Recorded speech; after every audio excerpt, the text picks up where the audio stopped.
What do you think are some useful hacks for dieting other than going on a calorie deficit, which is where, let's say you need this many calories to function as you are, we take it down a notch so that you have less food coming in than you're actually burning.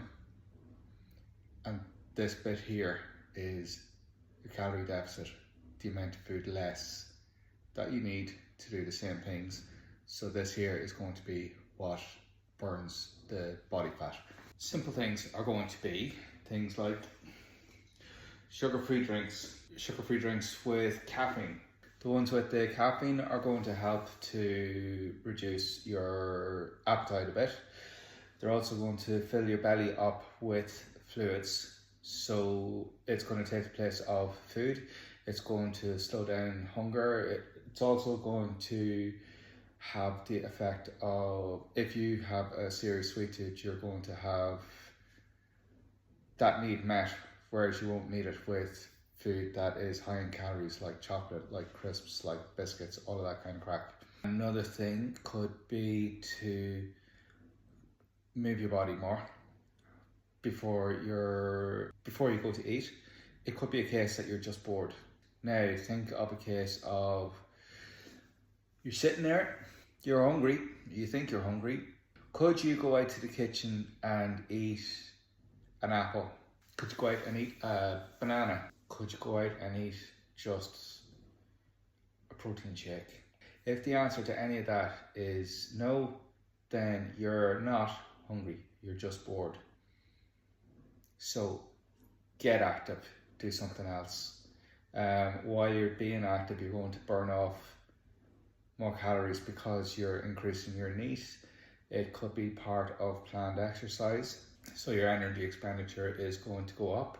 Other parts of the calorie deficit then would be to introduce more fruit and vegetables to your diet. They are going to bulk up your diet. They're going to bulk up what's in your belly. They're going to give your mouth more to chew on. You're going to be filling your belly up with lots of roughage, lots of fibre, lots of micronutrients. It's all going to feed your body an awful lot more than it does at the minute, because I can guess at the minute your diet isn't the best. I would imagine that you're eating out of boxes, you're eating out of packaging, all that kind of crack. I would say 95% of your food has packaging.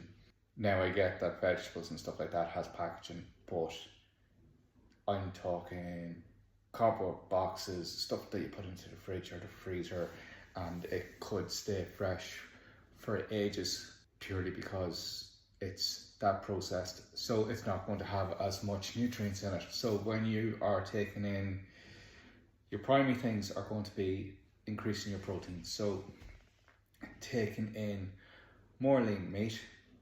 The leaner the better, obviously, because in less lean meat you're going to have more water and more fat. And if you look, for example, when you're cooking mince, as it cooks, there's going to be an awful lot of stuff at the bottom of the pan, which is just the fat and possibly water if it's been filled with it. And when you're on a diet, you're going to want to be rid of that. So this is where we take in the leaner meat. Like I will have shown you pictures of lean turkey that I started buying recently, and it is so much better than, say, for example, meat that I've been getting in Lidl, which was basically water and it was melting down to nothing. There was very little meat in it and the quality of it was in the floor, and my stomach was not coping very well with it either. Now, I have very lean turkey and I have much better tasting turkey. It's coming marinated, and that is making the vegetables taste an awful lot better too. So it's making my food a whole lot more enjoyable. Just don't be afraid with that to keep some of the enjoyment there, so that you're not going to get overly bored with it. You want to keep on this for a few weeks, up to maybe say 3 to 4 months, so that you can get a good chunk of the body fat gone. So you want to be able to enjoy the food to some degree. It doesn't have to be shitty, very plain rice, very plain chicken, very plain vegetables, the broccoli that they all say. So Another part is that you're going to be having a lot of food on repeat. You'll find what you like, you'll know how much is in it, and the easiest thing after that is to make the same thing on repeat. If it tastes good, if you enjoy it, what the hell is wrong with eating the same sort of meals over and over again? It takes the decision making out of it. It takes the having to cook different ways out. It just becomes an automatic thing. Kind of like with knowing what time you're going to have your food at, you know what's going to be in it.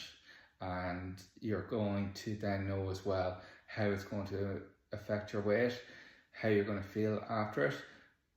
So when you are losing body fat, your body is going to go through changes, and the more that you know about how your body reacts to stuff, the better it's going to be, especially if it's not reacting in a bad way. Like say for example, the chicken or the turkey that I was talking about, when I was buying it from Lidl, it was sore. It didn't taste great and it wasn't going down the best. I changed the source that I got the turkey from and it's enjoyable again. Stomach isn't in the agony that it was in before. So you find these things that work, do them on repeat, your body's going to be so much happier.